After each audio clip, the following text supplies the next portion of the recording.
Nous vous invitons à vous abonner si ce n'est pas encore fait, à activer la cloche pour être au courant de nos prochaines vidéos, à nous suivre sur nos réseaux Facebook et Instagram. Bon visionnage et prenez soin de vous.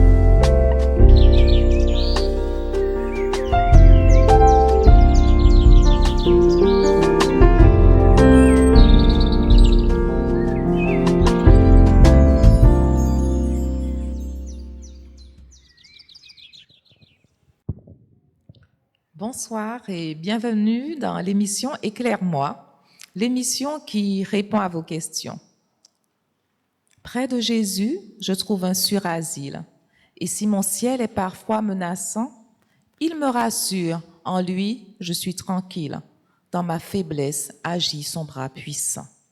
Ou encore, il y a une douce harmonie dans le sanctuaire.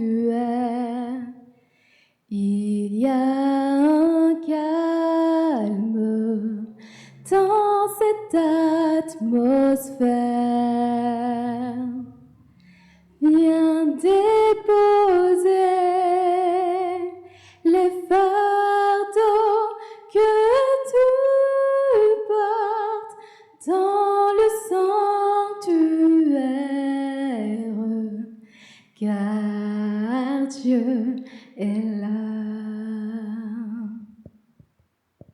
ou encore le son de la guitare, du piano, ou encore du style pan, ou de la flûte. Que de mots, que d'harmonie, que de mélodies pour distiller l'amour de notre Dieu. Aujourd'hui, nous parlons de l'évangélisation par la musique. Katie, penses-tu que la musique est un pilier spirituel et émotionnel? Peut-être bien, ou peut-être pas du tout. Mais tu sais, je préfère laisser nos invités débattre de ce sujet ô combien important. Et oui, nous recevons aujourd'hui Nadine Toussaint et Jean-Marc Médeuf. Bonsoir Nadine. Bonsoir Katie. Bonsoir Jean-Marc. Bonsoir, Kitty. Bienvenue et merci d'avoir accepté notre invitation. Nadine, je sais que tu es une amoureuse de la musique, mais j'aimerais savoir, est-ce que sur le plan professionnel, tu es restée dans ce domaine ou est-ce que tu fais tout à fait autre chose? Sur le point professionnel, je suis psychologue à l'hôpital et je m'occupe particulièrement des professionnels, des agents hospitaliers. Je n'ai pas encore eu la possibilité de pouvoir mêler ma passion pour la musique et mon travail, mon métier de psychologue, sachant qu'il y a vraiment des possibilités de pouvoir mêler les deux. Il y a une petite expérience que nous commençons à mettre en place au sein d'un service en addictologie avec le personnel de santé.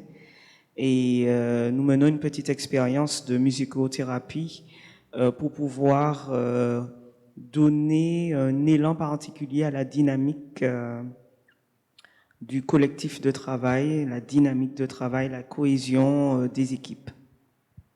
Voilà pour l'instant. J'aurais voulu faire plus, mais ce n'est pas encore le cas, mais en réflexion et en chantier. Merci Nadine. Jean-Marc, alors aujourd'hui tu interviens en tant que spécialiste de la musique. Tout à fait. Je sais que tu es musicien, mais peux-tu nous en dire plus? Oui, en fait, je suis musicien. J'ai étudié pendant une dizaine d'années au conservatoire. J'ai pu faire pas mal d'expériences à travers la musique, puisque j'ai eu l'occasion de travailler aussi bien dans les écoles primaires pour l'éveil musical, mais également au collège, en conservatoire, aussi pour les études supérieures, pour amener des professeurs jusqu'au diplôme d'État, des professeurs de musique, et aussi en tant qu'artiste, surtout. Mais j'ai compris que je devais davantage transmettre aux autres tout ce que j'ai appris. Donc c'est la raison pour laquelle que j'ai mis l'emphase sur la pédagogie. Alors en ce moment, je suis employé par la collectivité territoriale de Martinique, justement pour mettre en place le conservatoire de musique, de danse et de théâtre, avec un autre chef de projet sur la place, un artiste, et pour répondre aussi à un besoin criant de la population martiniquaise. Et personnellement, je souhaite vivement que dans notre communauté chrétienne, nous puissions aussi avoir une structure d'enseignement musical afin de préparer de futurs lévites pour nos églises. Le tambourin, les cymbales, le cor, la flûte, la harpe, la trompette, le lyre, les chants. Cela vous fait penser à quoi? Dans la Bible, les instruments de musique sont nombreux et utilisés pour de nombreux usages. On constate donc que la musique est présente depuis des années et dans différentes cultures. Mais comment la définir? Nous dirons que la musique, c'est un langage, c'est un moyen d'expression que tout être humain peut utiliser, soit pour communiquer avec d'autres, soit pour soi-même, alors aussi communiquer avec les divinités. Nous l'utilisons pour louer notre Dieu. Alors je dis que c'est un langage, mais c'est un langage qui est autre que le langage verbal, puisque la musique a ses codes, a une codification, et répond aussi à des modes d'échelle. C'est-à-dire que quand j'émets une mélodie, j'utilise une échelle de notation musicale pour pouvoir utiliser la musique. Conscient ou inconscient, ça répond quand même à un critère. Il faut aussi savoir que la musique, elle peut avoir plusieurs aspects, c'est-à-dire l'aspect strictement mélodique, où on utilise la mélodie, ou l'harmonie qui peut s'y ajouter, et aussi le rythme. Nous dirons que la musique a puisé son origine depuis le ciel, avant la création du monde. Effectivement, Jean-Marc, je voulais te poser cette question, mais effectivement, d'où vient la musique réellement? Tu as commencé à nous répondre, mais j'aimerais savoir aussi, que représente la musique pour le chrétien? Alors, je ne sais pas si vous vous souvenez, mais dans le livre de Job, Dieu interroge Job en lui posant cette question: où étais-tu quand les étoiles du matin éclataient en chants d'allégresse? Tout cela pour démontrer que, et dans tout ce chapitre, je crois que c'est le chapitre 38, il est démontré tout ce qui existait avant la création du monde. Il a fallu attendre Jubal, Caïn, qui fut le premier, alors on va dire, le premier luthier de ce monde. Le luthier, c'est celui qui fabrique des instruments de musique et qui l'utilise, parce que pour pouvoir fabriquer l'instrument, pour savoir s'il est bien accordé, il faut quand même avoir des rudiments. Donc lui, il a créé les premiers instruments, et puis après, ça a pris de l'essor avec le roi David, qui a lui-même, avec des matériaux précieux, des bois précieux qu'on retrouve pratiquement plus, des instruments de musique comme la harpe, comme la lyre, comme tu as cité, des instruments en percussion aussi. Et ces instruments-là étaient au service des Lévites, qui étaient justement consacrés pour servir l'Éternel par la louange, l'adoration. Alors, que représente la musique pour le chrétien? La musique est à la fois un moyen d'expression et un moyen de communication.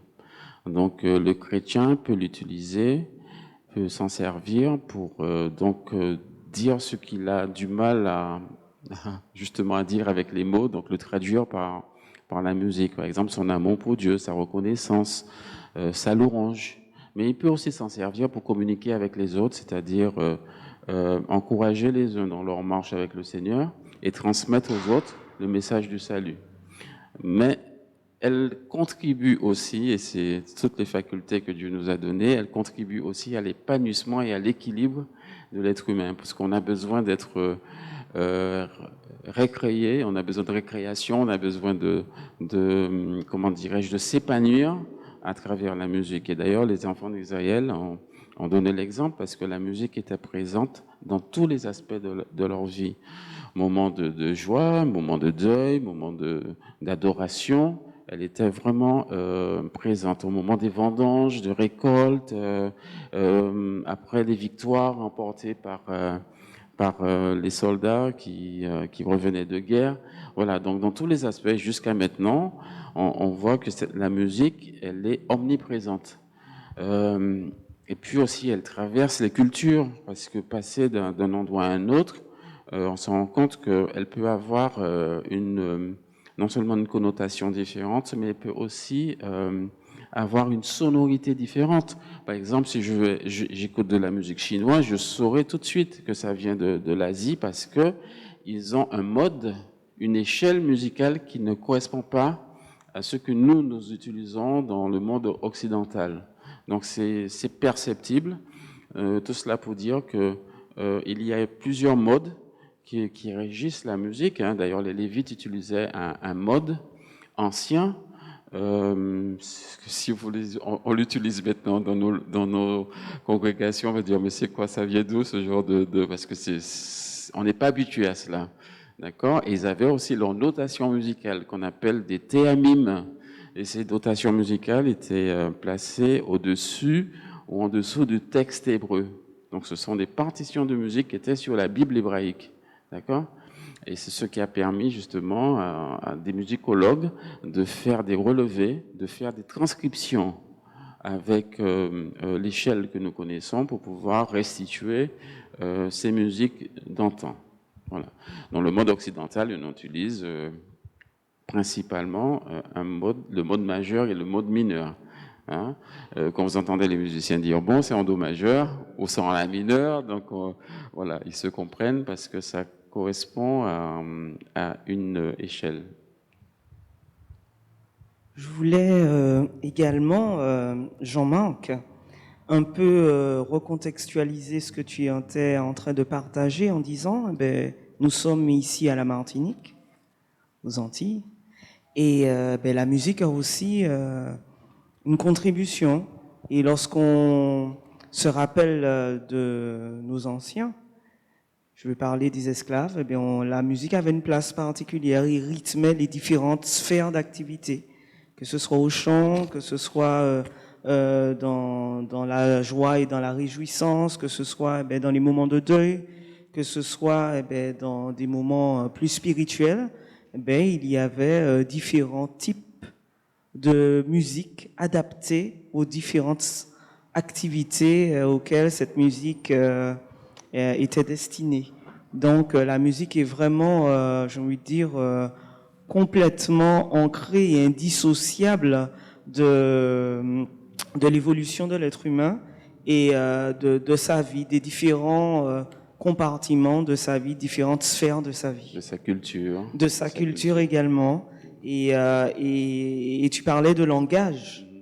Et je crois que lorsqu'il n'y a plus de mots, il y a la musique. Absolument. Parce que la musique, même sans les textes, même sans les paroles, la musique est déjà à elle seule un langage et qui touche les cœurs. Et ce qui me permet de le dire, c'est que quelquefois vous pouvez avoir une musique, un chant en anglais ou dans une langue étrangère que vous ne maîtrisez pas, que vous ne connaissez pas, et puis vous êtes touché, vous ne savez pas, vous n'avez pas encore pris le temps de vous arrêter sur les paroles, mais vous ressentez quelque chose, vous sentez que la musique vous parle, et curieusement, lorsque vous vous intéressez au texte, aux paroles, après avoir traduit, vous vous rendez compte que voilà, oui, la musique elle-même vous avait déjà transmis ce message qui devient plus explicite lorsque vous vous penchez sur le texte. Tout à fait. Elle nous habite, elle nous transporte, elle nous accompagne dans tous les aspects de notre vie. Oui, je te remercie d'avoir précisé sur plan culturel. Et d'ailleurs, la musique a été souvent un élément fondamental pour accompagner les gens qui passent par la souffrance, hein, les esclaves, ceux qui étaient dans les champs de coton, mais dans les champs de canne, dans les champs de bananes aussi, utilisaient ce moyen pour pouvoir aussi s'auto-stimuler, parce que la musique stimule à l'effort, mais aussi elle donne du courage. Elle donne du courage, et puis dans l'aspect du langage, il y avait, comme on dirait, une fraternité dans ces moments-là, c'est-à-dire que la pratique de ce style de chant s'appelle le chant responsorial, c'est-à-dire que il y a un soliste qui mène le chant, et puis on a les autres qui vont répondre. D'accord ? Call and response. Voilà. Ou en Martinique, on dirait les répondait. Les répondait. Voilà, donc il y avait ce dialogue entre, on va dire, la foule, tous ceux qui étaient autour, et celui qui mène le chant. Et ça créait vraiment une forte communauté. Voilà. Donc c'est quand même un art qui est fort et puissant. Nous allons peut-être voir tout à l'heure son pouvoir sur l'homme, mais lorsqu'il est bien utilisé, ça fait du bien. Ça me fait aussi penser à la musique en tant que mode de communication. On sait que dans notre histoire, notamment les esclaves ont eu, j'ai envie de dire, l'ingéniosité, compte tenu de la situation difficile qu'ils vivaient, de se servir de codes au travers de la musique pour pouvoir se passer des messages. Et aujourd'hui, puisque tu nous posais la question, Marthe, de ce que représente la musique pour le chrétien, aujourd'hui, j'ose croire que nous utilisons la musique aussi pour communiquer, pour passer un message, pour permettre à tout à chacun de pouvoir être connecté, lié, relié, j'ai envie de dire, à l'être supérieur que nous disons être notre créateur. Et je crois que c'est vraiment quelque chose de formidable lorsqu'on comprend, lorsqu'on étudie, lorsqu'on se penche sérieusement sur la question en utilisant de façon intelligente la musique, les harmonies, les rythmes, les textes pour faire du bien. Et très certainement, dans le courant de nos discussions, nous arriverons aussi au thème de la musique qui guérit. Tout à fait. Alors, vous nous avez déjà dit pas mal de choses, hein. Moi, je retiens que la musique a beaucoup d'utilité et que c'est un pont, si on peut dire, un langage. Et c'est vrai que c'est formidable tout cela. Pour continuer, je voudrais vous poser une question. Pensez-vous que la musique est un art qui aurait un impact sur l'homme ? Y a-t-il un pouvoir dans la musique ? Je réponds. Si, tout à fait, il y a un pouvoir au niveau de la musique. D'ailleurs, il faut savoir d'abord que la musique n'est pas neutre.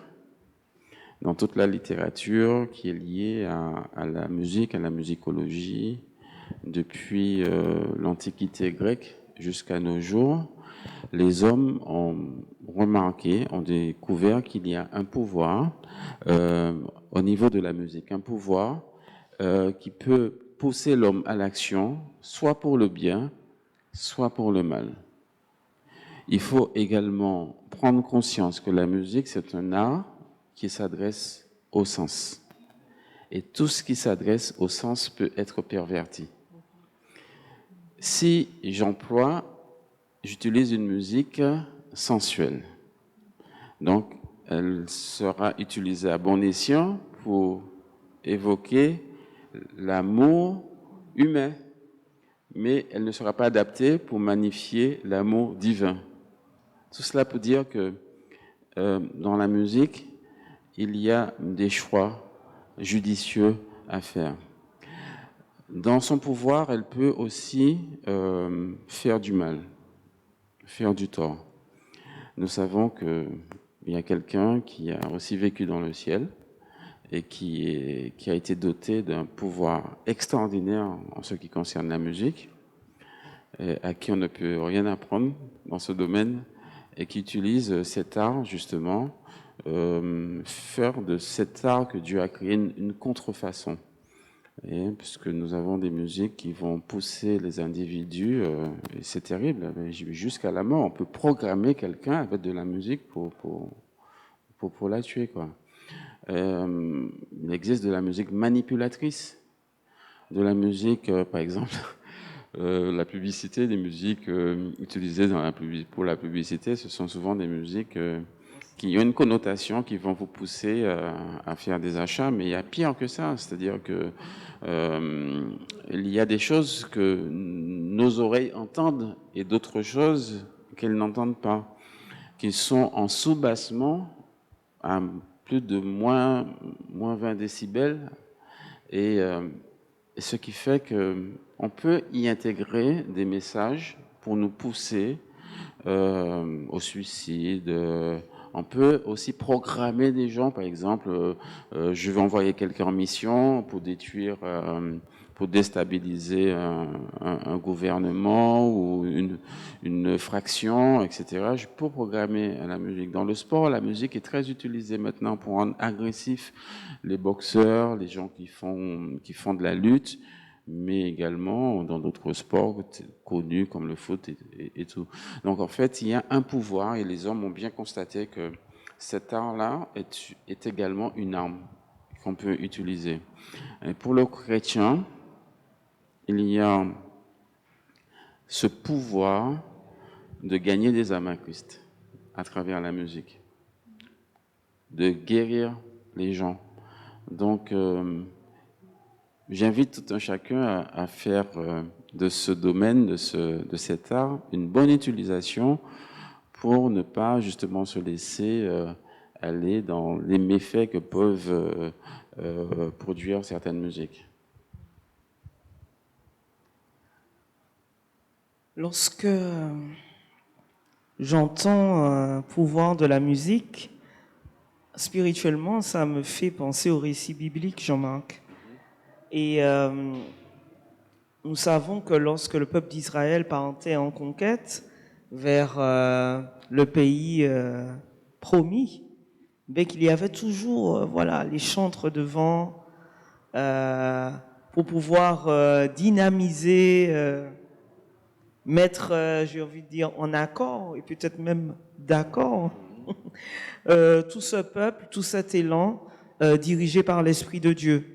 Je me rappelle aussi de cette bataille gagnée uniquement par la confusion qu'elle a pu créer au sein du peuple adverse. Et lorsque les musiciens ont commencé à jouer et le peuple a chanté et a crié, le peuple ennemi, surpris, battu, s'est entretué. Il y a donc un véritable pouvoir au sein de la musique.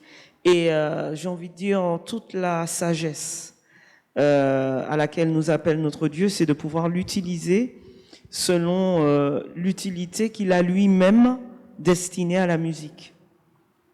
Je crois que Dieu lui-même est le musicien suprême. Absolument. Et puisqu'il nous a fait, puisqu'il nous a créés, il sait très bien à quoi et comment la musique peut être un bienfait pour sa créature. Et je crois que nous avons aujourd'hui bon nombre d'exemples. La science a beaucoup progressé et est en mesure de nous expliquer concrètement et scientifiquement comment la musique agit sur l'être humain. Je te remercie pour l'exemple que tu as mentionné. Je pense que c'est celle de Josaphat. Tout à fait. Qui se retrouve face aux Moabites et aux Ammonites. Et effectivement, les soldats israéliens n'ont pas eu à combattre parce que Dieu leur avait donné un ordre, chanter. Et le peuple répondait que ta miséricorde durera toujours. Les Lévites placés à l'avant, comme tu dis, signe aussi de consécration, parce que c'est pas n'importe qui peut se tenir en tête pour pouvoir combattre. Et c'est là qu'on voit que effectivement il y a un réel pouvoir derrière cet art que Dieu lui-même a créé pour que l'homme puisse s'en servir. Et d'ailleurs, il y a un passage d'Ellen White dans Témoignage volume à la page 497 qui dit que la musique, lorsqu'elle est bien utilisée, est une grande bénédiction. Mais mal utilisée, elle devient une terrible malédiction. Bien employée, la musique est un don précieux de Dieu, destiné à élever les âmes et les esprits à de nobles pensées. Donc, on voit très bien à travers ce texte que la destination de la musique était d'apporter un bienfait à l'homme et aussi de lui permettre de communiquer avec son Créateur. Il y a une expérience personnelle qui me vient, Jean-Marc, c'est je participais à une formation dans le cadre de mon métier de psychologue sur la communication non violente. Et à un moment donné, il nous a été demandé de réaliser un exercice. Alors nous devions représenter soit la psychopathologie ou soit la solitude, sous le format qui nous intéressait, qui nous plaisait le mieux. Alors je me suis dit, mais comment je vais arriver à faire ça? Et j'ai choisi la solitude. Et il y a un chant, un titre que j'aime beaucoup, je ne sais pas si vous le connaissez, c'est la chanson principale d'un film Bagdad Café. Et je trouvais que justement les accords, toutes ces mélodies étaient vraiment très propices à représenter la question de la solitude. Et puis, comme j'avais écrit un texte aussi, je me suis amusé à chercher. Je me suis dit, est-ce qu'il n'y a pas d'autre version que la version à laquelle j'étais habitué par cette grande artiste? Et j'ai trouvé une autre version du même chant, mais avec des voix, donc harmonisées. Il n'y avait plus qu'un seul soliste, mais harmonisé. Et ça donnait une dimension à ce chant que je n'avais jamais découvert, que je n'avais jamais rencontré. Et en fait, j'ai fait mon texte coïncider avec la première partie où on est vraiment dans cette solitude qui te ronge, cette solitude qui est néfaste, cette solitude qui transmet angoisse, détresse, à quelque chose de beaucoup plus, comment je vais dire ça, plus constructif. C'est-à-dire cette solitude qui t'aide à te connecter à toi-même, cette solitude qui te permet de faire le vide, de te reconnecter à tes valeurs, de te reconnecter à quelque chose de plus grand, d'associer avec soit tes valeurs ou avec des personnes, même si elles ne sont pas physiquement présentes. Et je peux t'assurer que le texte associé à ces deux versions de ce titre a vraiment transmis, j'ai envie de dire, plus que les mots que j'avais écrits, mais ma représentation de la solitude. Donc vraiment, quelquefois on peut être pauvre, j'ai envie de dire, en texte, pauvre en mots, et puis la musique vient donner toute cette dimension-là et clairement, elle vient traduire tout ce qui n'a pas pu l'être par les mots.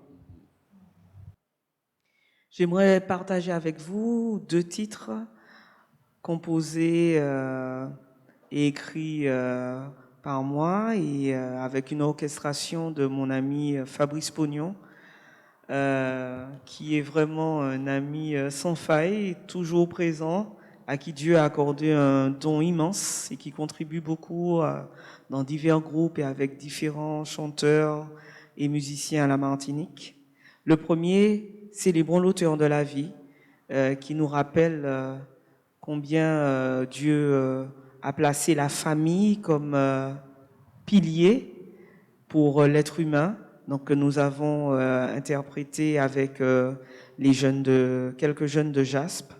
Et puis le deuxième titre et le premier titre que j'ai écrit durant la pandémie, Un jour d'espoir, pour nous rappeler que malgré les difficultés que nous vivons aujourd'hui, nous avons une espérance, celle du retour de Jésus-Christ. Venons nous chercher. Bonne écoute et à très bientôt.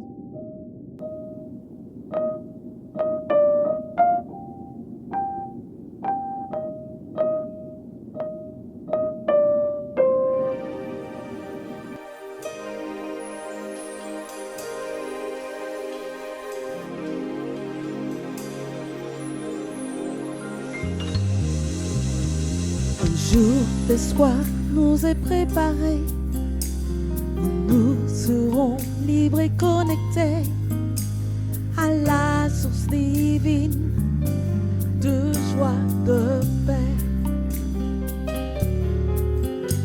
Dès aujourd'hui, Dieu te tend la main, par son Fils il veut guérir tes plaies, par son Esprit Saint te consoler. Un jour d'espoir nous est préparé, où nous serons libres et connectés à la source divine de joie et de paix, à la source divine de joie et de paix. Un jour d'espoir nous est préparé, où nous serons libres et connectés à la source divine de joie et de paix, à la source divine de joie et de paix. Ces perspectives éternelles sans égales invitent à faire l'expérience de la foi en Jésus-Christ, notre Sauveur et Roi. Choisis le renouvellement de l'esprit, contemple l'agneau sur son trône élevé, invoque-le tout au long de ta vie. Un jour d'espoir nous est préparé, où nous serons libres et connectés à la source divine de joie et de paix, à la source divine de joie et de paix.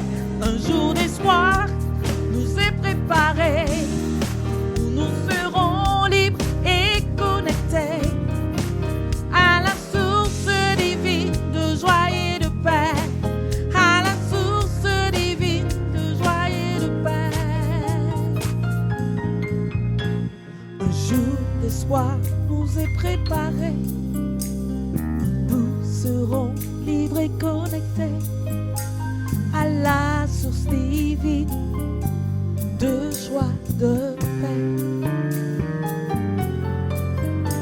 Dieu peut, à travers tes difficultés, se révéler à toi, te bénir, te donner la vie en abondance.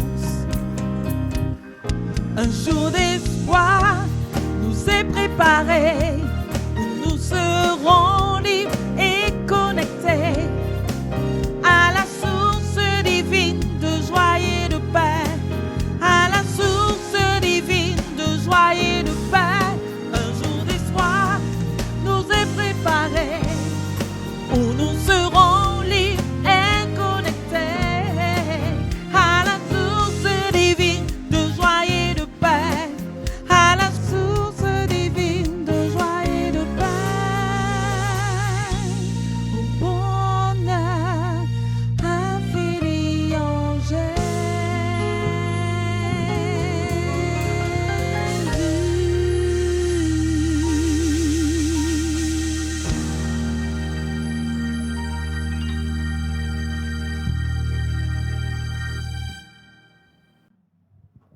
bien, belle expérience du pouvoir de la musique.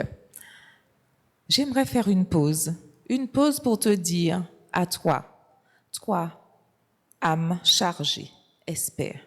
Espère et ne crains pas, car la route est tracée devant tes faibles pas. Ton Dieu viendra lui-même te prendre par la main et sa grâce suprême changera tout en bien. La musique restaure. En effet, elle est utilisée, comme on l'a vu, elle est utilisée comme thérapie à l'hôpital. Mais dites-moi, Nadine, Jean-Marc, est-ce que vous pouvez m'en dire plus sur la musicothérapie? En effet, du point de vue psychologique, la musicothérapie a un impact assez fort sur le cerveau. En utilisant l'harmonie, la mélodie, le rythme, cela va venir atténuer le taux de cortisol qu'on a dans le cerveau, c'est-à-dire l'hormone du stress.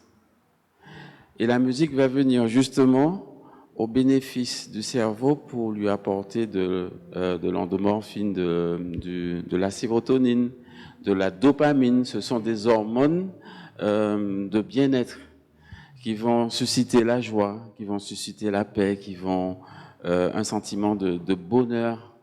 Et c'est là qu'on voit que le pouvoir encore de la musique sur l'être humain et sur le cerveau. Et bien évidemment, cette méthodologie qui est la jonction de deux sciences, la science de la musique et la science au niveau de la santé, ces éléments-là vont venir renforcer un peu tous les professionnels de santé qui font déjà un travail extraordinaire. Je pense bien sûr aux psychologues, mais aussi aux kinésithérapeutes, enfin tous les orthophonistes, parce que la musique va, comment dirais-je, par exemple la psychomotricité, va venir stimuler, par exemple, en mettant l'emphase notamment sur le rythme, va venir stimuler toutes les fonctions, on va dire, motrices de l'individu. La musique aussi pourra être un élément favorisant pour pouvoir débloquer, par exemple, quelqu'un qui bégaye. On peut utiliser le chant comme outil pour pouvoir amener cette personne-là à parler au fur et à mesure, normalement. Cela a un effet aussi bénéfique sur l'angoisse. Lorsque les gens sont déprimés, mais encore pour aller plus loin, quelqu'un qui est atteint, par exemple, de la maladie d'Alzheimer, et d'ailleurs nous allons voir un exemple dans un instant, sur un reportage qui est formidable d'un accordéoniste justement qui intervient en tant que musicothérapeute dans un centre de soins, voir comment la musique peut stimuler le cerveau, faire renaître des choses. Par exemple, si on prend un exemple d'ici, en Martinique, quelqu'un qui plonge progressivement dans cette maladie, si moi, en tant que thérapeute, je mène une petite enquête auprès de la famille, savoir qu'est-ce que la personne aimait chanter, etc., que ça soit en créole, en français, voilà, et que j'utilise ces chants, il y a des petits bouts de mémoire qui vont ressurgir, et vous serez surpris de voir cette personne-là participer au chant parce qu'il y a une réactivation de son cerveau. Et la sœur Ellen White était vraiment inspirée lorsqu'elle disait que la musique a pour effet d'imprimer, d'inscrire dans l'esprit, dans l'âme, dans le cerveau des vérités. Et ça se voit dans les pratiques justement de ces thérapeutes-là, comment ils peuvent utiliser cet art-là pour réactiver certains mots, le langage même, pour pour amener ces personnes-là à une certaine, au fur et à mesure, une certaine resocialisation, pouvoir reprendre goût à la vie, même en soins palliatifs. On peut utiliser, un peu souvent dit des gens en fin de vie, mais non. Voilà, on peut utiliser aussi comme accompagnement pour apporter de la sérénité aux gens qui souffrent, pour apporter aussi de l'espérance, de la joie, du bonheur. Tant qu'on vit, on peut accompagner, et la musicothérapie est un élément qu'on peut utiliser pour cela. Je ne dois appliquer que des correspondances. Parfois je rêve, j'ai peur. Je m'appelle Sébastien Malherbe, je suis accordéoniste chanteur. J'ai pris conseil auprès d'amis qui m'ont dit va jouer à l'hôpital, peut-être que ça passe par là, mais il faut que tu joues pour déclencher le travail. Et il me tombe par hasard centre de jour pour patients qui accueille des patients atteints de la maladie d'Alzheimer. Et donc du coup je suis venu comme ça jouer sur les deux groupes. Alors je travaille avec deux groupes, un qui est en début de diagnostic et puis un autre qui est un petit peu plus aphasique. C'est un des rares ateliers que les personnes gardent en mémoire, car évidemment dans le cadre de ces maladies d'Alzheimer ou apparentées, un des premiers symptômes c'est l'amnésie et notamment des événements récents. Et là les personnes peuvent témoigner que dans la journée il y a eu un concert d'accordéon. Je constate que la musique est une alternative très intéressante dans l'accompagnement des patients atteints de la maladie d'Alzheimer et que ça apporte la joie, le plaisir et que ces patients, en quittant le centre après l'intervention de Sébastien, sont dans un état de bien-être. Ce qui compte avant tout, c'est quand j'arrive, c'est la joie. Ce qui est assez extraordinaire, c'est quand je fais mon intervention avec ces patients, je vois aucun patient malade. Le changement, nous le ressentons aussitôt, c'est-à-dire les personnes qui sont anxieuses, nous ressentons qu'elles sont beaucoup plus apaisées. Les personnes qui ont une sorte d'apathie, nous ressentons que ça diminue. Nous ressentons que les personnes qui ont des difficultés pour marcher, pour se mouvoir, se mettent à danser de manière magique. Donc je pense que c'est quand même une intervention très très très profitable. Ça fait partie maintenant et c'est reconnu parmi les thérapies non médicamenteuses, pas que auprès de la maladie d'Alzheimer d'ailleurs.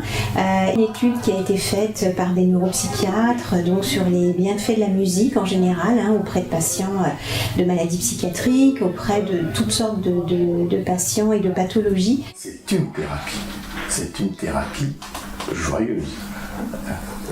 On a créé une association qui s'appelle Musique et Alzheimer. Et le but de cette association, ça serait justement de pouvoir varier aussi certains concerts. J'arrive, ils sont en train de jouer au domino et je balance les dominos et c'est l'accordéon. Ah, ça j'adore. En effet, la musicothérapie, comme disait Jean-Marc, est une forme thérapeutique utilisant la musique pour soulager les malades de certains symptômes. Que dans le cas d'une maladie d'Alzheimer, la musicothérapie permet de réduire l'anxiété et l'agitation des patients, tout en tentant de stimuler leur mémoire et de faire ressurgir des souvenirs. De plus, elle va procurer de nombreux bienfaits. En effet, il est dit que la musique peut adoucir les mœurs, apporter du courage, calmer la mélancolie et favoriser la relaxation. Il se trouve même qu'elle est utilisée comme un outil thérapeutique, et ce, depuis des siècles. Nous savons, et nous en avons un peu parlé, de l'influence que peut exercer la musique sur notre comportement, des bienfaits de la musique sur les enfants, sur les bébés. Certains, Jean-Marc nous disait, certains sportifs écoutent de la musique pour se motiver, pour s'entraîner. Et il est bon de savoir qu'au travers des des années, des siècles, eh ben, il y a vraiment de la recherche qui a permis de comprendre et d'associer eh ben, musicothérapie et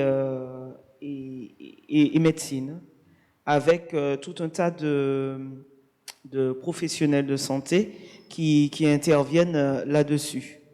La musicothérapie, c'est donc l'art de soigner par la musique ou par les sons.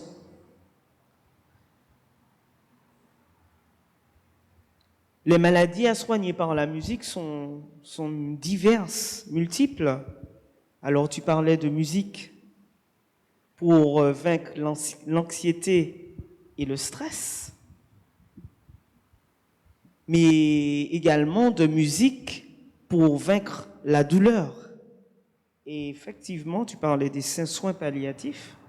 Nous avons un autre reportage qui nous décrit très bien comment la musicothérapie aide à soulager la douleur de ces patients en soins palliatifs. Donc nous pourrons apprécier leurs pratiques et ils pourront nous témoigner de ce que cette pratique a comme effet bénéfique sur les patients ou encore sur les personnels, parce que c'est aussi une pratique qui est mise en œuvre auprès des personnels soignants pour leur permettre justement d'être apaisés et beaucoup plus confortables dans leur pratique auprès des patients. Donc soyez de toute oreille.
Bonjour, bonsoir, selon le moment où vous regardez l'émission. Je me présente, je m'appelle Élisée Domergue, je suis musicothérapeute. Donc voilà, je suis formé depuis 2017 au CIM. Donc CIM, Centre international de musicothérapie.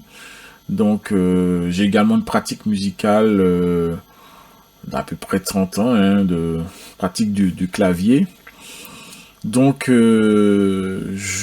pour finir la présentation, je suis également éducateur spécialisé dans un centre médico-social qui s'occupe des personnes présentant des problèmes d'addiction.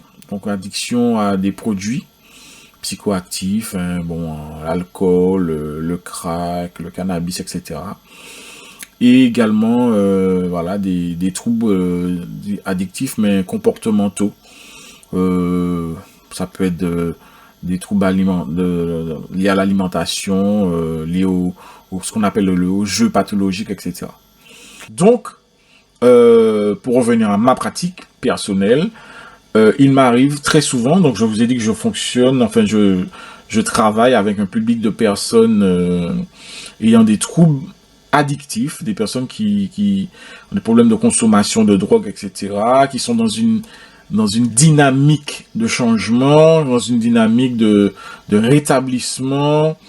Donc, alors, juste pour vous planter le contexte rapidement, c'est souvent ces gens-là ont traversé dans leur vie beaucoup de situations de dévalorisation, d'échecs de la société, de la famille, du milieu professionnel, etc., etc., qui fait que souvent, lorsqu'ils arrivent en institution, ce sont des gens extrêmement fragilisés sur le plan de l'estime personnelle, de l'estime, de la confiance, de l'amour d'eux-mêmes, de la vision qu'ils ont d'eux-mêmes.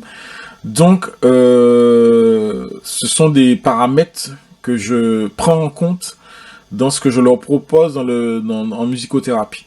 Donc, l'idée, justement, c'est de les mettre en situation de pouvoir réussir à créer, à inventer des choses, à arriver à une forme d'expression que souvent ils pensent impossible. Donc voilà, donc l'idée c'est... Alors, il y a aussi le contexte de dynamique de groupe. Donc en général, la musicothérapie active se fait en groupe. Donc le groupe étant lui-même déjà un élément de la thérapie, puisque dans le groupe, il va s'identifier à d'autres personnes, il va s'exposer, la personne va s'exposer au regard de l'autre, et en soi, c'est déjà une manière de se poser, de s'affirmer. Donc, la musique, ce qu'il y a d'intéressant, c'est que elle va presque mécaniquement donner un rôle, situer la personne dans sa singularité, lui donner une importance. Si on fait un rythme ensemble, si on improvise ensemble, chaque proposition aura une place du moment une place importante. Donc derrière la place musicale que va tenir la personne, avec son instrument, finalement c'est son identité qui va être soutenue en fait par le groupe.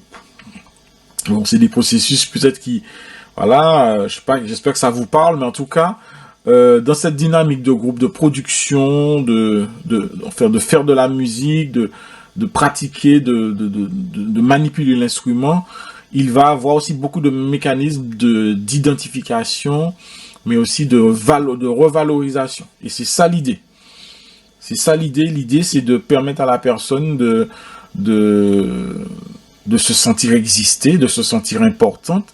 Et si elle en ressent le besoin, si on a les ressources, d'exprimer les émotions qui lui viennent, etc. dans le groupe. Donc, le dispositif de musicothérapie active que je propose est dans cette dynamique-là. Permettre à la personne d'exister, de parler, de s'exprimer, de se sentir...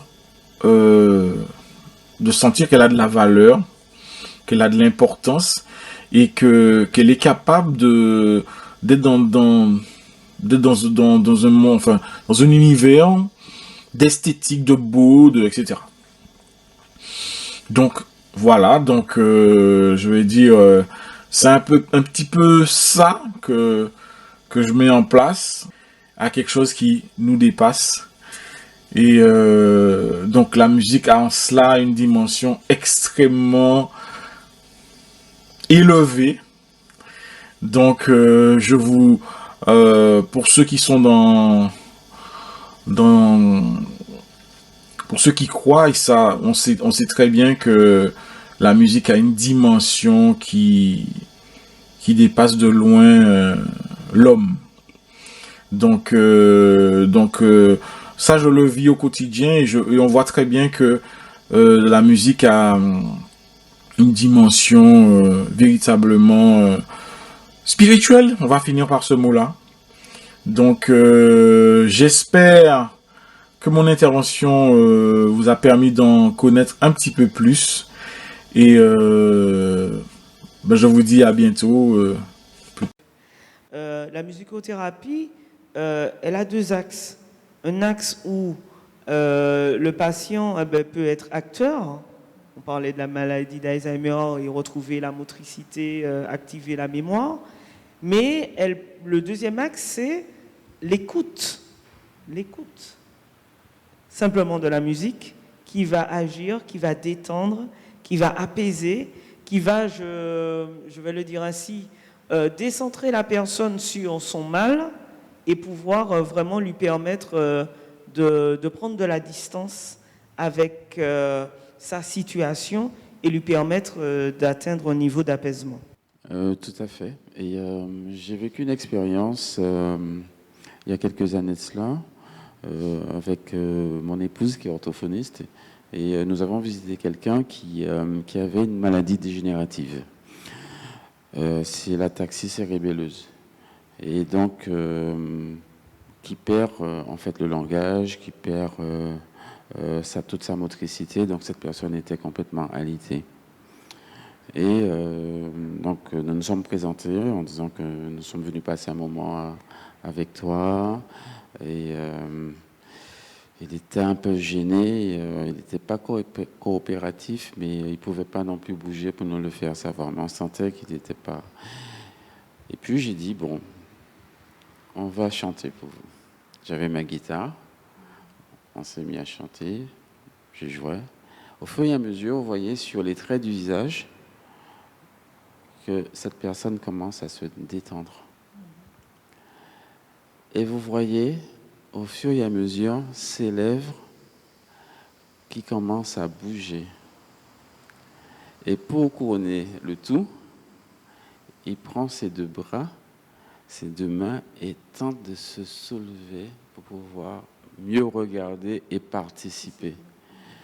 Sa sœur qui était là, atteinte de la même maladie, parce que c'est une maladie génétique dans leur famille, était choquée parce qu'il n'avait pas trop de réaction. Donc là, ça a été encore une expérience pour montrer les bienfaits de cet art. Hein. Et on parlait de soins palliatifs, mais voilà, cette personne a eu cet accompagnement pendant un petit moment et elle est partie, elle est décédée quelques jours après. Vous voyez, donc si on met tous les moyens en œuvre et qu'on utilise justement le pouvoir de cet art-là pour pouvoir aider notre prochain, c'est aussi un bénéfice, un bienfait. En fait, la musicothérapie peut soulager les malades en atteignant les symptômes et douleurs liées à divers troubles. C'est le cas de l'arthrite rhumatoïde, de l'arthrose, des troubles musculo-squelettiques. Le recours à cette technique de soins est aussi une idée judicieuse en cas de douleurs chroniques, comme les maux de tête, les maux de dos. Enfin, de nombreux sont les médecins qui l'utilisent pour aider les patients ayant subi une opération chirurgicale ou un traitement lourd comme la chimiothérapie. Et lorsque j'ai dit maux de tête, ça m'a fait penser à David. Oui. Et ça y est. Exactement. Et mais voilà le premier exemple de la musicothérapie. Il se trouve dans la Bible. Donc, voilà. Quand Nadine disait que ça existait depuis des années, oui. Effectivement, oui. Ben on le voit déjà en premier dans la Bible. En premier dans la Bible. Premier musicothérapeute. Il y a en Martinique, alors peut-être pas en Martinique plus qu'ailleurs, mais on a beaucoup parlé de la maladie d'Alzheimer, mais il y a également la maladie de Parkinson. Absolument. Et j'avais lu combien la pratique du chant, la pratique de la musique était bénéfique pour les Parkinsoniens. Les personnes touchées par la maladie de Parkinson ont perdu en effet une partie de leur capacité motrice. Ils ont également du mal à contrôler leur humeur. La musique peut leur être une aide bénéfique. En effet, grâce au son, les Parkinsoniens peuvent retrouver la fluidité de leurs mouvements et conserver leur autonomie motrice.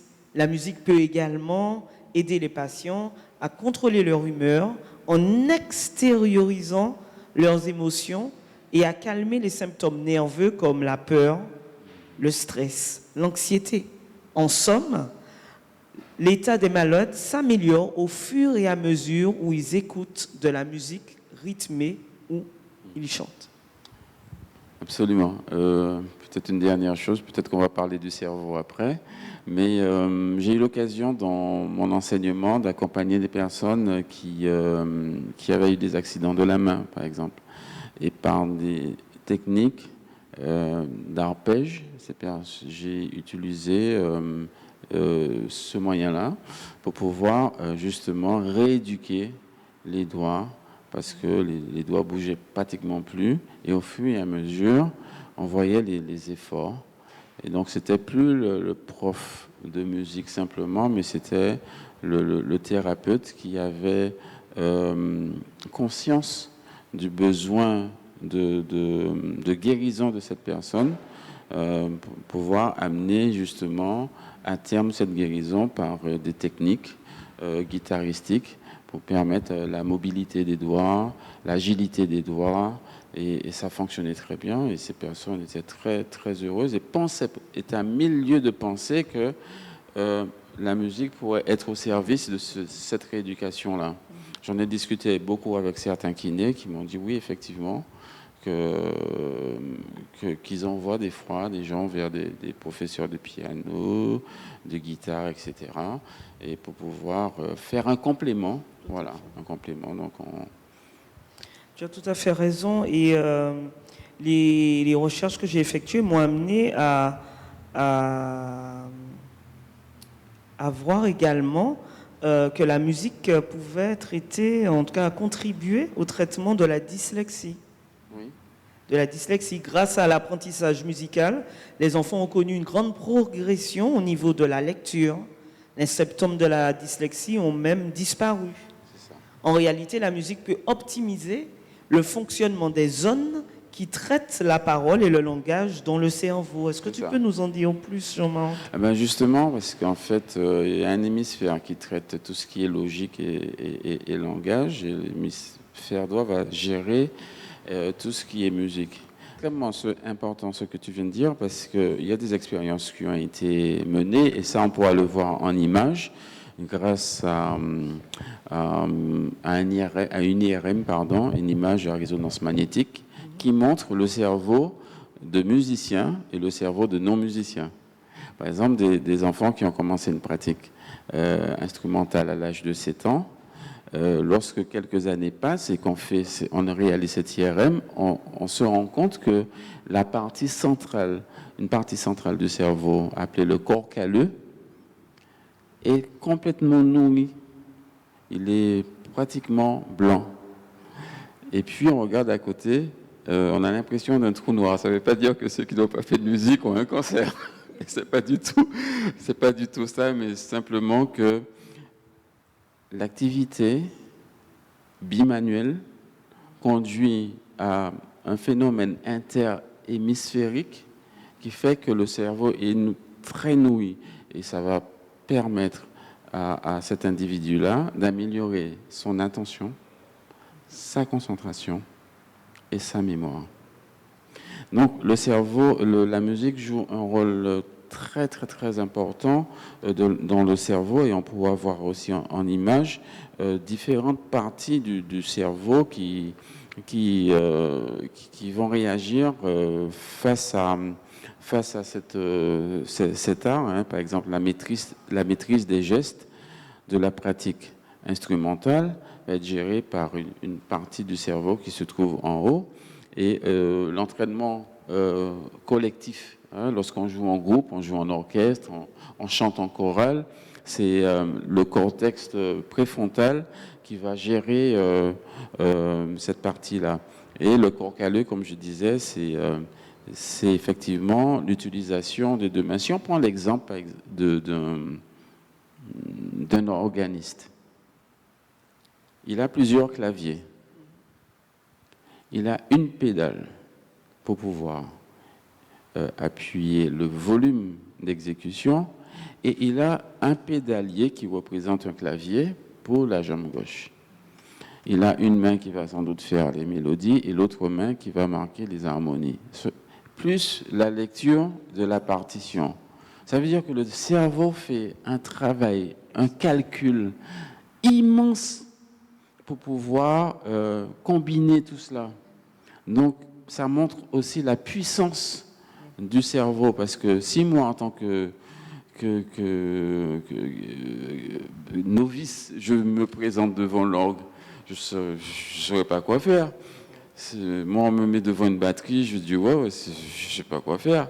Mais vous imaginez, le batteur, pareil, il a ses cymbales, il a ses tomes, donc il a une baguette dans une main, une baguette dans l'autre main, le pied qui est appuyé sur la caisse claire, l'autre, sur la grosse caisse, plus l'autre sur le charleston, etc. C'est un travail immense qu'il demande à son cerveau pour synchroniser, parce que là, il s'agit de rythme, là.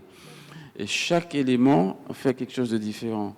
Donc, Dieu a tellement bien créé l'homme et dire qu'on n'utilise qu'une infime partie de notre cerveau et il arrive à faire pas mal de choses.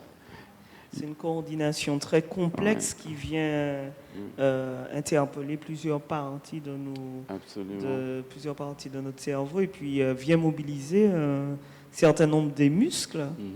C'est toute cette coordination motrice qui est mise en jeu. En début d'émission, tu disais, Jean-Marc, que la musique mal utilisée pouvait conduire au décès d'une personne. Et je voulais ajouter que dans la musique peut aussi traiter cette pathologie qu'on appelle la dépression. Oui. Tout à fait. Et bien que la dépression nécessite un traitement particulier, on sait que la musique, la thérapie par la musique, est une méthode efficace pour atténuer la dépression. Selon les psychologues, la dépression se traduit par une baisse de l'humeur, une perte de motivation. Elle engendre également la baisse de la production de la sérotonine dont tu as parlé au début de notre émission. Et voilà pourquoi elle a tendance à détruire la vie de ses victimes. Et la thérapie par la musique va agir sur les émotions. Elle va alléger tous les symptômes et améliorer l'humeur de la personne. Et elle va agir sur les émotions. Bien entendu, et c'est surtout là que je voulais arriver, le choix du registre est à faire avec sérieux. En général, les musiques riches en harmonie ou qui comportent des paroles positives sont à privilégier. Donc on voit que oui, la musique a un pouvoir, la musique, on peut s'en servir de façon bénéfique auprès des patients, mais encore faudrait-il avoir cette connaissance qui nous permette de choisir convenablement ce qui est nécessaire. Tout à fait. Effectivement, je peux intervenir juste pour dire que, justement, je vous avais parlé des 3 éléments qui composent la musique, la mélodie, l'harmonie et le rythme. En fait, la musique, la mélodie, est traitée par la partie du cerveau qui va gérer l'esthétique, l'émotionnel et le spirituel. Spirituel, il ne veut pas dire forcément religieux dans ce domaine-là. Donc, si quelqu'un chante une belle mélodie, par exemple, ma belle-mère, maintenant partie, a été convertie, elle a connu Jésus grâce à une mélodie, un chant, un cantique, aux 3 qui donnent la vie. Et ça a transformé sa vie. L'harmonie est traitée par la partie intellectuelle du cerveau.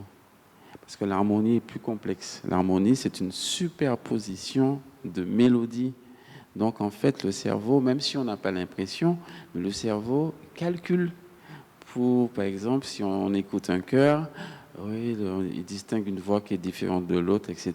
Il entend 4 voix, mais c'est quoi? Donc, il fait ce travail-là. Donc, c'est vraiment... les muscles du cerveau vont être vraiment en ébullition pour pouvoir gérer ce qui est entendu par l'harmonie.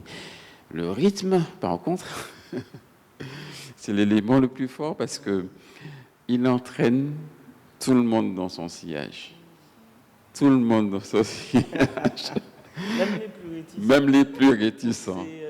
C'est les orteils. Au moins un membre, une phalange va fonctionner parce que c'est vraiment, j'ai fait l'expérience avec ma fille quand elle avait encore ses couches.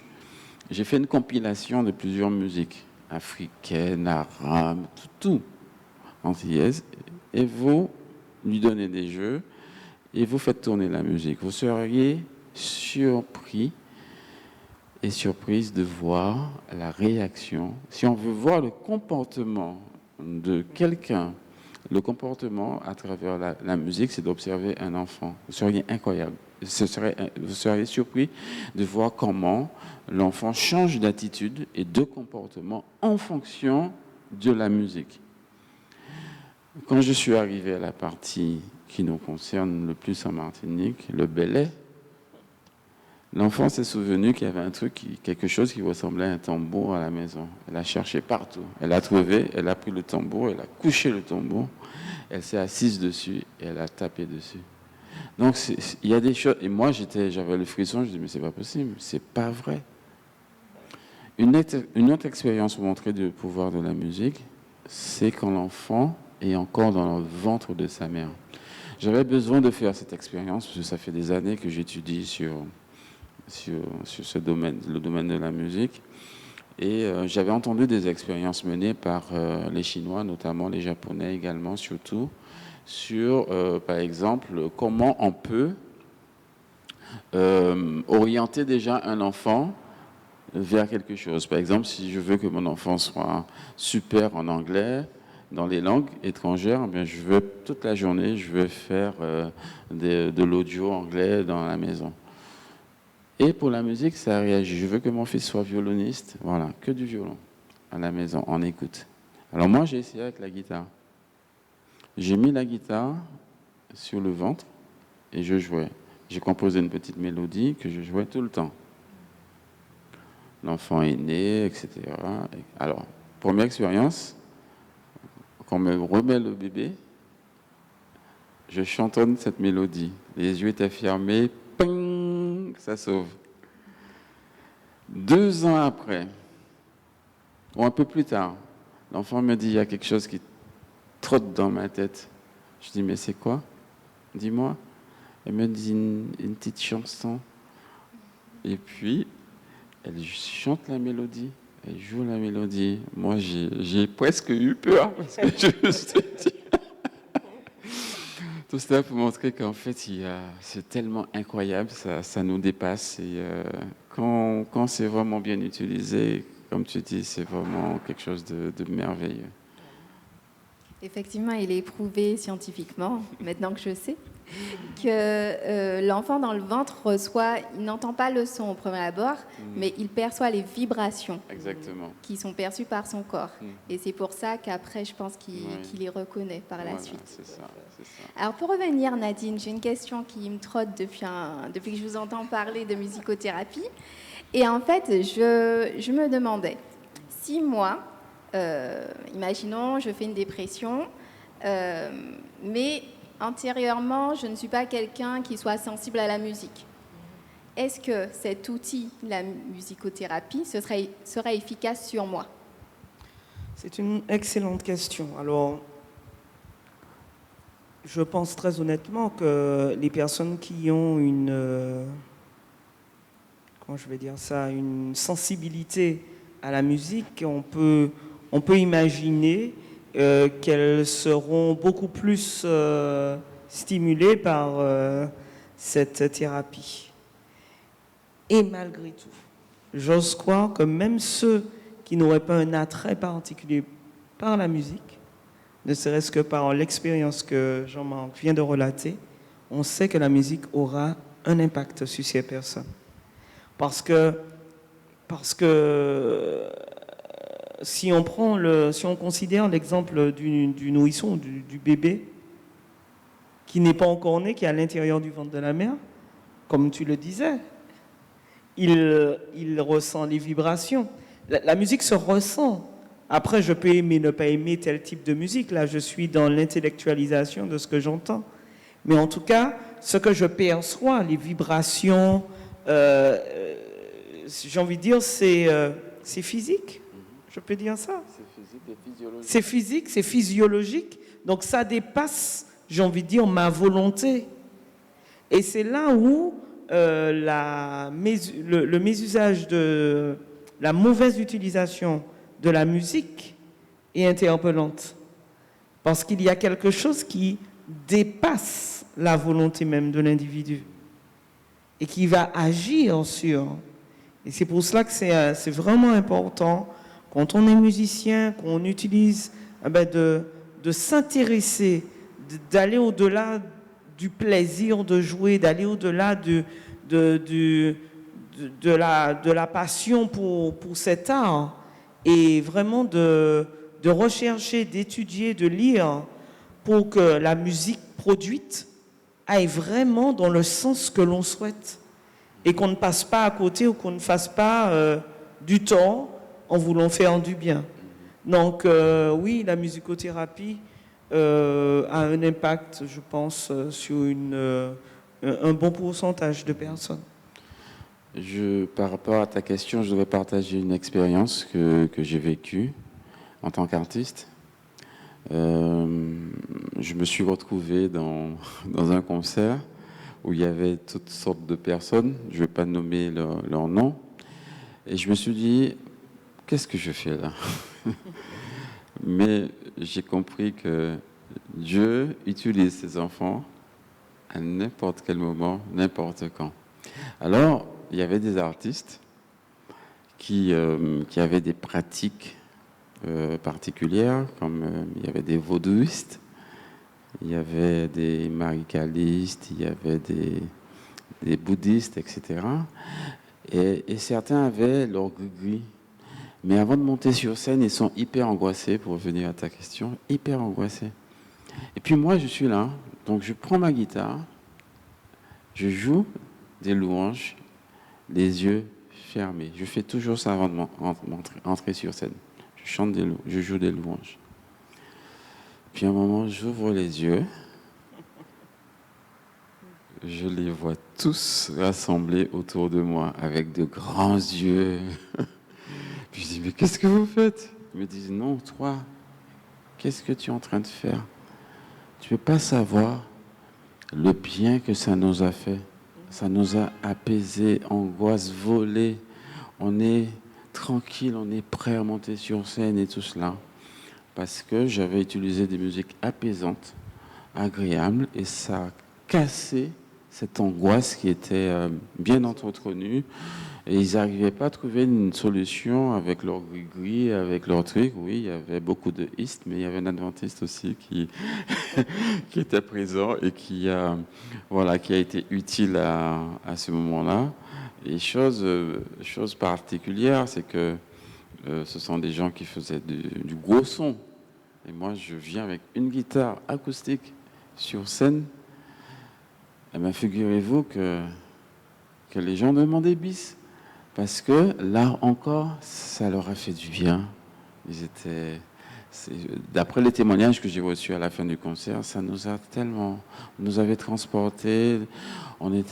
Certains disaient, ah oui, j'ai eu une journée difficile et cela m'a fait vraiment du bien, ça m'a regonflé tout cela. Donc voilà, il y a plusieurs aspects de la musique, mais lorsqu'on utilise celui qui permet justement d'accompagner son prochain, d'accompagner des gens dans une forme de quiétude, de paix, de sérénité, c'est un bon choix. Ton expérience me fait penser à une autre. Je vous parlais de la formation où j'avais eu à représenter la solitude par un texte, mais aussi par de la musique. Et à la fin, il y a un moment convivial et tout, et une collègue qui sait que je chante dit « Ah oui, mais Nadine, elle chante ». Je suis là, mais qu'est-ce qu'elle me fait comme truc là? En général, je suis dans mon coin, plutôt fermé, pas très souriante, il faut l'avouer. Et ça donne plutôt un aspect de moi un peu rude, un peu dur. Et donc, ben, vous savez comment ça se passe. Ah oui, ah non, mais oui, non, il faut que tu chantes. Je dis, ouais, mi-bab.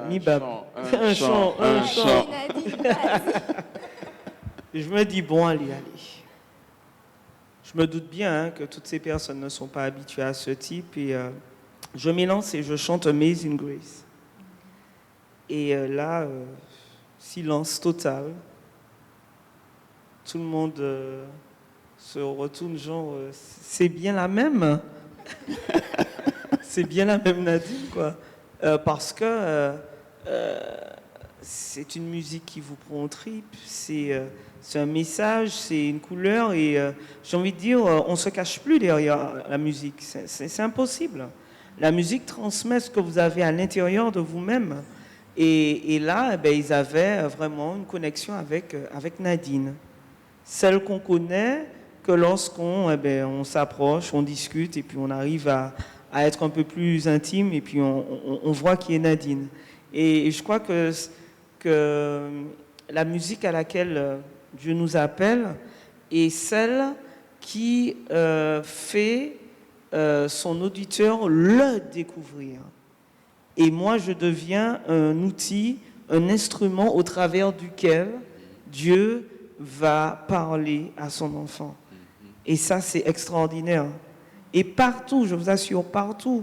Je suis allé dernièrement, c'était en début d'année, à l'anniversaire de ma tante qui chante et qui était avec ses amis musiciens, chanteurs. Et voilà, et à un moment, donc, elle avait un répertoire de musique séculière.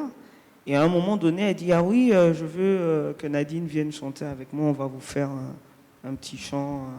Et là, voilà, on rentre dans un autre univers. Un autre univers de négo spirituals, de musique spirituelle. Et là, voilà, toute l'assemblée est saisie et il se passe quelque chose. Il se passe quelque chose de différent qui finalement amène les personnes à vous questionner sur c'est quoi, c'est comment, pourquoi ce style de musique, où on peut l'entendre. Et quand je dis, moi je chante à l'église. Alors ça fait faire 2-3 pas en arrière. Tout cela pour interpeller, pour nous dire que cette musique que nous pratiquons a besoin d'être en dehors des murs de nos églises pour pouvoir atteindre, pour pouvoir parler, pour pouvoir apaiser les cœurs, pour pouvoir transmettre ce message d'espérance dont on a tant besoin aujourd'hui. Je parlais de dépression tout à l'heure. Eh bien, aujourd'hui, face à la pandémie que nous avons, il y a beaucoup d'angoisse, beaucoup de stress. Et les personnes décompensent beaucoup. Et là, on a vraiment besoin d'une musique différente, d'une musique qui vous touche, d'une musique qui soit à elle-même auteur de guérison. Et pas parce que c'est Jean-Marc qui l'a joué, pas parce que c'est Katie qui l'a chanté, pas parce que c'est Marthe qui l'aurait proposé, mais simplement parce que Dieu agit au travers de cette musique. Je vous invite à écouter 2 témoignages. Il s'agit de Naomi Luap et de Ryan Labiche, qui ont choisi de servir Dieu par le biais de la musique.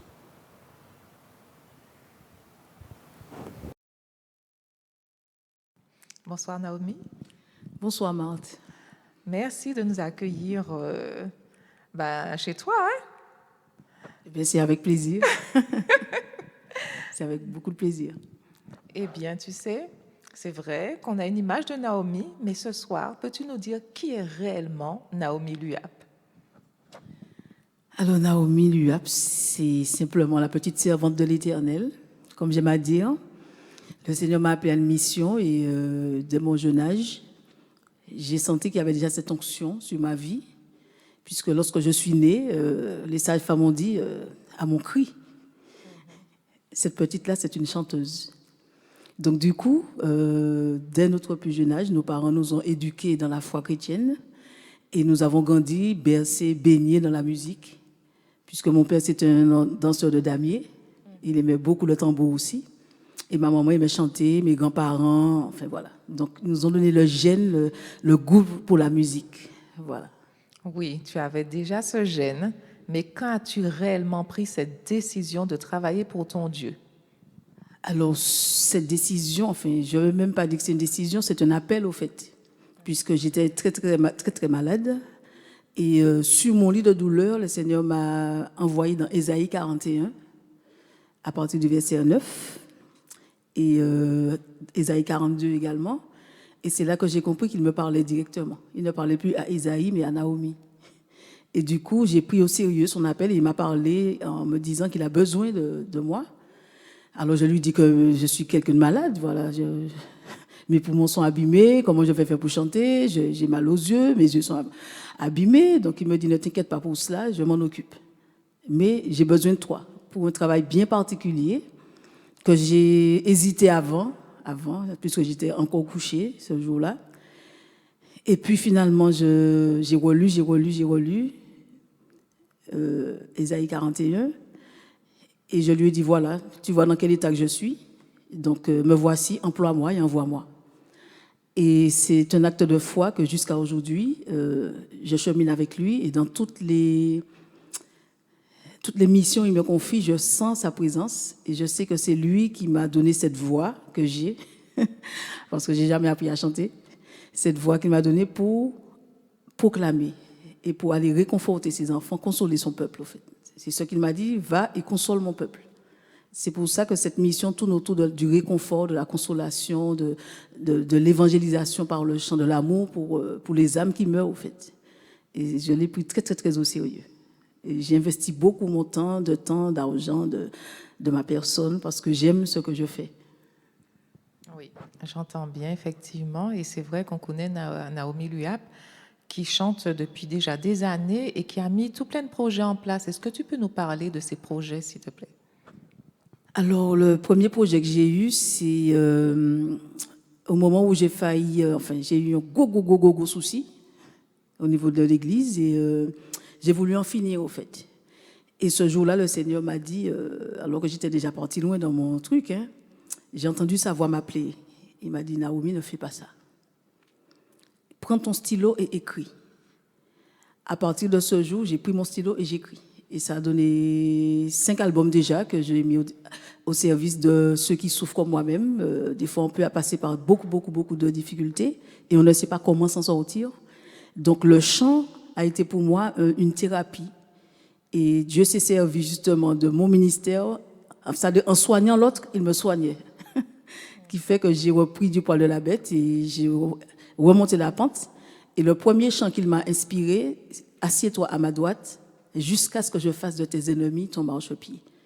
Je te relèverai, je te consolerai, jusqu'à ce que, voilà. Et depuis, petit à petit, chaque fois, il me réveille la nuit, et puis je prends un stylo, j'ai toujours un papier à côté de moi, un stylo, j'écris tout ce qui vient pendant la nuit. Et le matin, la mélodie vient, il me donne la mélodie également. Et ça donne tous ces morceaux que j'ai mis, j'appelle ça des médicaments, pour soulager les cœurs, pour soulager les consciences, pour ramener le cœur de ceux qui sont partis loin, leur dire que Jésus les aime quand même et qu'on n'est jamais allé trop loin pour Jésus. Quel que soit là où on est, il nous poursuit de son amour et il nous ramène à la maison. Oui, c'est très beau tout cela. Naomi, dis-moi, c'est vrai qu'il y a eu l'époque où tu faisais des concerts qui ramenaient un monde fou. Donc, est-ce que tu as quelque chose à partager avec nous sur ce point? Alors, c'est vrai qu'en 2007, le Seigneur m'a appelé il m'a inspiré un concept. C'est-à-dire qu'il y avait les chorégraphies, il y avait les musiciens, enfin, c'est ce qui donne quintessence aujourd'hui. Ça veut dire qu'il y avait le langage des signes, les chorégraphes, le chœur, Naomi et les musiciens. Et il m'a permis de concocter un concept qui fait que pendant des années, toujours sous son inspiration, il me donne les morceaux, les titres. Et chaque année, on va offrir gracieusement ce concert au Grand Carbet. Et c'est vrai que les gens se battaient à la porte parce qu'ils savaient ce qu'ils venaient chercher. Parce que j'ai dit, Dieu ne m'a pas donné une voix ni un ministère pour tout le monde. C'est-à-dire qu'il sait quel public qu'il me permet de cibler pour leur porter la guérison. Parce que si tu te portes bien, ce que je fais ne va pas t'intéresser. Donc c'est pour ceux qui ne sont pas bien, enfin, les malades, comme il dit, c'est pour eux qu'il m'envoie porter cette guérison. Et toutes les années où, depuis 2007 qu'on a commencé, il n'y a pas une fois où la salle n'était pas à son comble et que les gens ne sont pas repartis, édifiés, rassurés, réconfortés. Alors, je donnais ce rendez-vous chaque année, le premier samedi d'octobre, au Grand Carbet, et c'est des moments vraiment où j'ai vu Dieu à l'œuvre. Parce qu'à chaque fois, j'étais toujours malade, parce que l'ennemi m'attaquait sur mes poumons, donc j'avais pas de voix, j'étais affaiblie 2-3 semaines avant le concert, et arrivé sur scène, on me dit, mais c'est pas la fille qui était à fond tout à l'heure là. Et le Seigneur me permet de tenir les 3 heures de concert, et après la voix repart. Hein. Mais sur le moment M, il me permettait de délivrer son message, et les gens avaient même 3 heures, c'était pas suffisant. Les gens voulaient rester, voulaient encore. Je dis, mais bon, il faut bien renvoyer le personnel du Grand Carbet, et puis on avait préparé 3 heures. Maintenant, on aurait pu aller plus loin. Mais bon, on reste tempérant. Mais chaque année, c'était vraiment un régal. Et ce jour-là, il y a une dame qui est venue me voir. Après le concert, elle m'a dit que j'avais chanté ce jour-là le morceau Pardonner. Et elle m'a dit que le soir, elle avait décidé de tuer son mari. Parce qu'elle m'a montré la cicatrice, hein, sa tête est fendue de part en part. C'est son mari qui lui a fait ça, un coup de coutelas. Et elle avait décidé le soir de se venger de son mari. Et quand elle a entendu le chant Pardonner, le seul moyen de m'en sortir, c'est d'oublier tout le mal que tu m'as fait. Le seul moyen d'y arriver, c'est d'effacer les blessures de mon passé et pardonner. Elle m'a dit merci, merci, merci, parce que le chant tambourine dans sa tête et elle a décidé d'abandonner son projet. Et ça, j'ai dit, Seigneur, vraiment, on ne sait pas où la parole peut, enfin, quelle portée les textes qu'on chante peuvent avoir sur les vies des gens. Et ce jour-là, j'ai dit vraiment, vraiment, non. Ça, c'est un miracle de l'Éternel. Parce que cette petite dame, depuis, je suis restée en contact avec elle et ça va mieux. Et elle me dit, j'écoute tous les jours vos chansons, tous les jours, parce que ça me donne du baume au cœur. Donc je dis gloire à Dieu pour ces petites expériences. Il y en a plein, hein, avec les musiciens, avec les chorégraphes, avec ma soeur qui signe pour les sourds. Les sourds viennent chaque année, ils sont contents, même s'ils ne s'entendent pas, mais la vibration et puis la façon que ma soeur traduit pour eux, eh bien, ils comprennent tout. Et il y en a beaucoup qui se sont déjà donnés à Jésus. Et je dis gloire à Dieu pour tout cela. Voilà. Merci Seigneur, nous avons un Dieu magnifique qui nous a donné une servante comme il faut pour pouvoir apporter du bien-être autour d'elle. Naomi, s'il fallait que tu donnes un conseil aujourd'hui à quelqu'un qui souhaite évangéliser par la musique, quel serait ce conseil? Alors, il y a beaucoup de conseils, mais le tout premier, c'est de rester connecté à Jésus. Et je me dis toujours que Dieu a une phrase dans la Bible que j'ai toujours pris au sérieux. Tout arbre que Dieu lui-même n'a pas planté sera déraciné. Ça veut dire que si ce n'est pas Dieu qui t'a appelé, qui t'a choisi et qui t'a oint pour un service, tout ce que tu fais, il te dit c'est du vent en fait. Donc je veux vraiment, je ne peux pas conseiller, mais je veux exhorter à prendre Dieu au sérieux. Quand il nous appelle, quand on a un don, quand on a une mission, si on est vraiment dans la mission, c'est de garder cette humilité, de rester humble au service de Dieu. Parce qu'il te dit que tout ce qu'on fait, c'était déjà prévu d'avance. Donc, de nous considérer comme des serviteurs inutiles, au fait. Ça veut dire qu'on n'a pas de gloire à tirer de ce qu'on fait. Tout ce qu'on a, et ce sont des dons, des facultés, l'énergie, l'argent, tout ce qu'on a, si on jette tout ça dans la bataille, le Seigneur te dit, je prends tout et je fais de ça un vase d'honneur. Donc, je veux vraiment conseiller à ceux qui ont envie de se lancer dans le chant, dans l'évangélisation, d'abord de rester connecté à Dieu, de toujours consulter l'Éternel. Ça, c'est important. On ne se lance pas d'un projet juste pour dire, ouais, d'abord, va voir l'Éternel. Est-ce que tu es d'accord avec mon projet? Deuxièmement, garder son humilité. Et troisièmement, faire avec son cœur, avec amour. Si on est passionné de l'Éternel, on sera passionné dans tout ce qu'on fait. Et moi, je veux rester cette passionnée de Jésus parce que je sais qu'il est mort pour moi. Et je lui dis, je ne te sers pas pour que tu m'aimes, je te sers parce que je t'aime. Donc, c'est ce qui fait toute la différence. C'est lui qui, comme il te dit, c'est lui qui fait prospérer. On n'a pas à tirer des coudes, à se faire voir, à se faire remarquer, à faire des choses. C'est lui qui gère. Il te dit ça, la renommée de Jésus se répandait. Il n'avait pas besoin de dire, de faire des choses. Donc, comme il te dit, comme moi je suis venu, moi aussi je vous envoie. Et vous ferez des choses plus grandes encore que moi-même j'ai fait. Donc, c'est pour ça qu'il faut garder sa confiance en Dieu. Je dis tout le temps aux jeunes qui me côtoient, gardez votre confiance en Dieu, restez humble. Ça ne sert à rien d'attraper la grosse tête, d'attraper le melon. Le Seigneur n'aime pas ça, au fait. Il te dit, je résiste aux orgueilleux et je fais grâce aux humbles. Donc, allons garder notre humilité, faisons confiance à Dieu et puis restons consultons l'Éternel. Et c'est lui qui va te donner tes ordres de mission. Et à ce moment-là, tu n'auras que du succès. Pour sa gloire et pour son honneur. Oui, gloire à Dieu.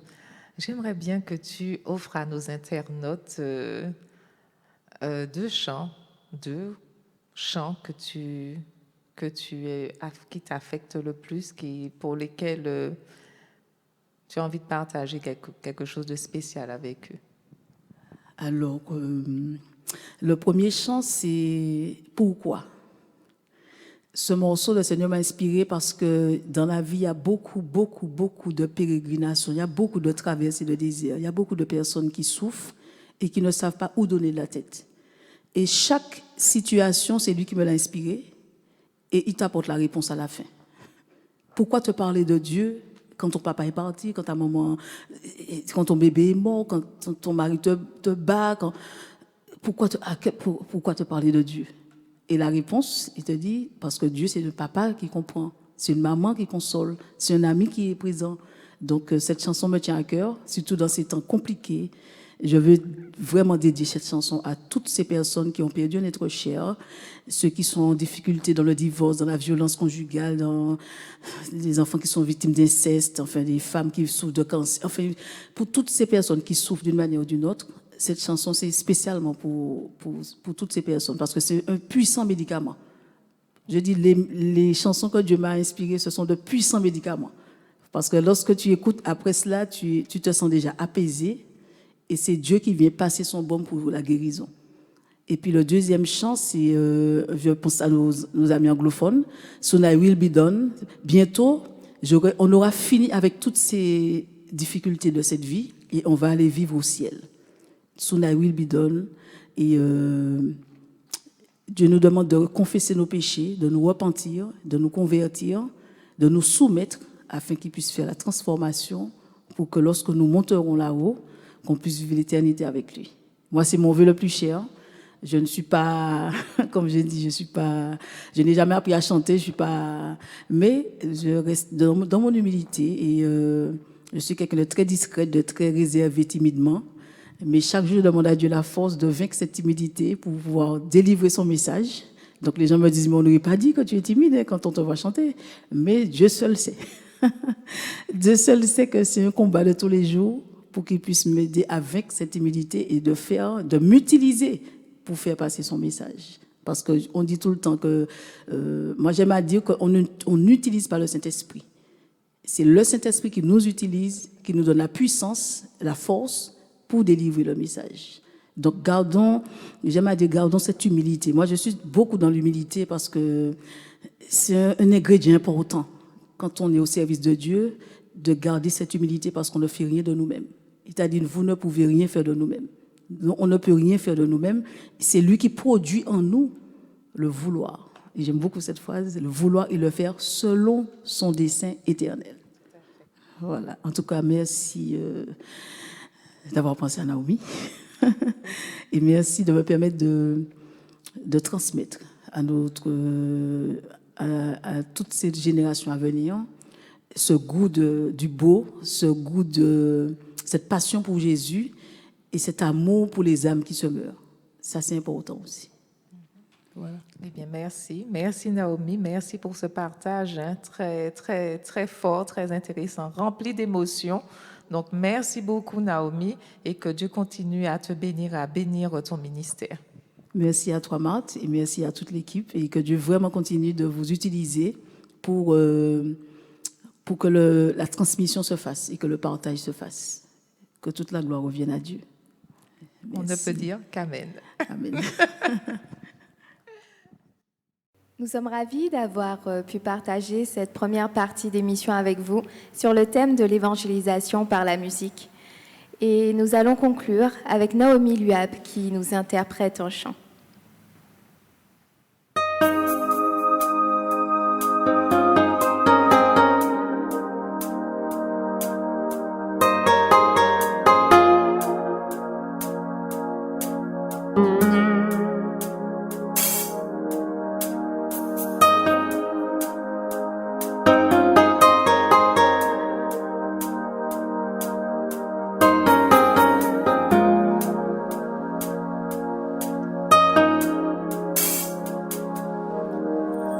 Pourquoi te parler de Dieu quand ton papa est parti, quittant maman seule en pleurs, te laissant avec ton deuil?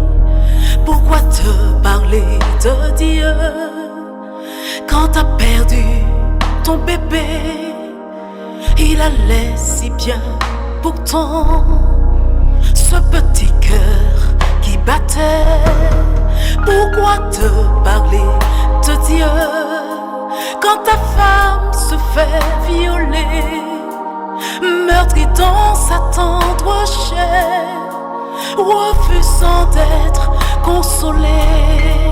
Comment te parler de Dieu quand ta petite sœur se noie? Elle ne savait pas nager, t'as pas su la protéger. Comment te parler de Dieu quand la mort frappe à ta porte, t'arrachant à cette vie qui faisait tout ton honneur? Et comment parler de Dieu quand ton corps est en lambeaux, lorsque ta chair se consume parce qu'on t'a voulu du mal? Pourquoi donc parler de Dieu à ce cœur qui saigne tant? Ton époux, il est parti avec tes enfants hier soir. Pourquoi dois-je parler de Dieu quand t'as perdu ton boulot? Tu avais tant de projets, ils sont tous tombés à l'eau. Mais pourquoi parler de Dieu quand ton enfant est étendu? Il s'est tiré une balle sans savoir que le fusil était chargé. Pourquoi vais-je parler de Dieu quand ton petit est mort-né? Il n'a pas vu le soleil, il n'a pas vu ton visage. Pourquoi vais-je parler de Dieu à toi qui es en pleine crise? Tu grandis, mais à quel prix? Tu veux ressembler à autrui. Comment vais-je parler de Dieu à cette génération blessée, à cette génération perdue, à cette génération brisée?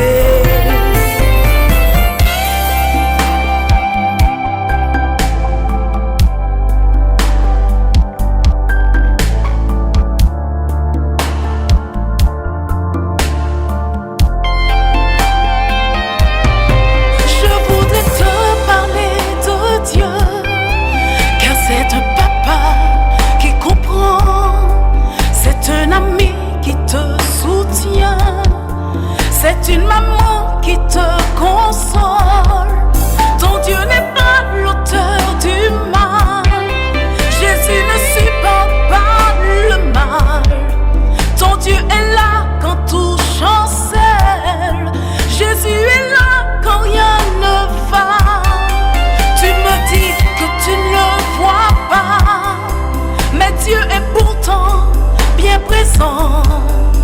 dans toutes tes luttes, dans toutes tes peines.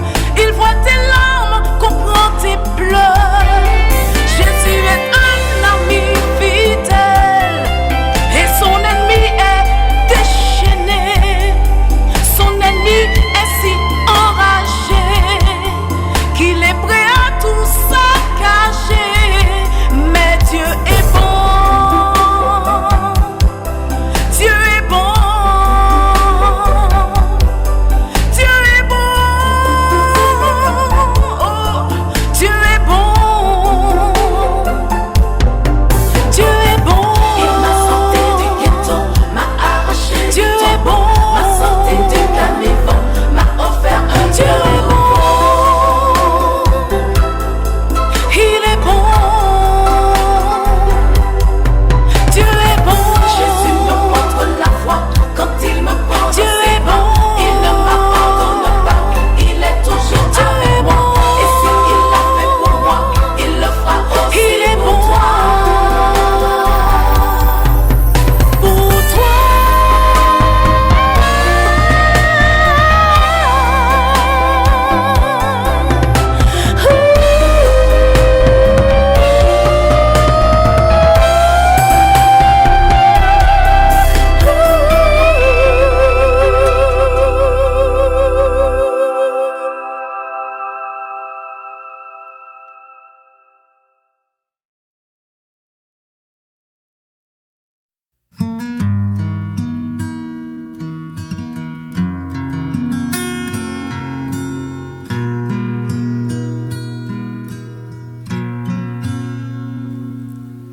J'ai senti un vide en moi que ce monde ne saurait soulager.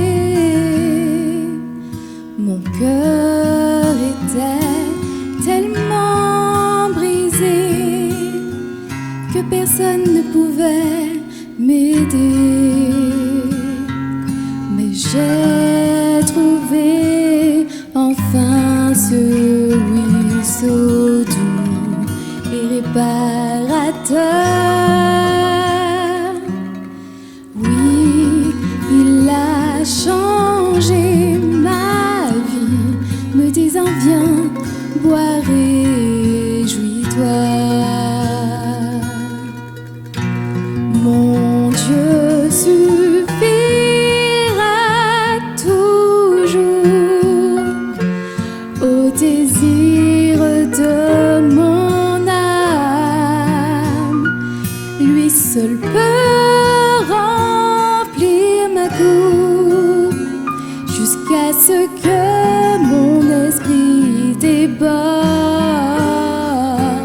Source d'eau vive, il me restaure par son amour.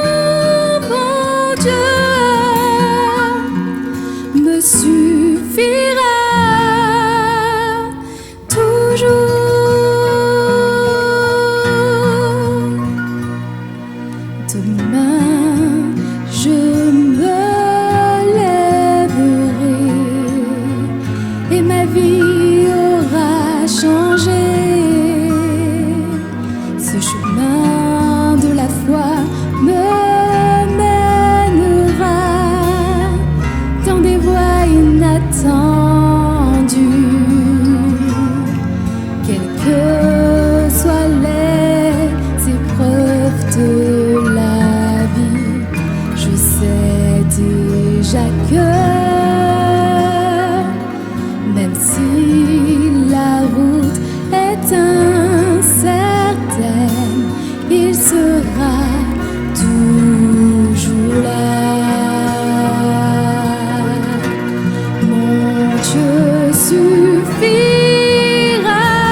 toujours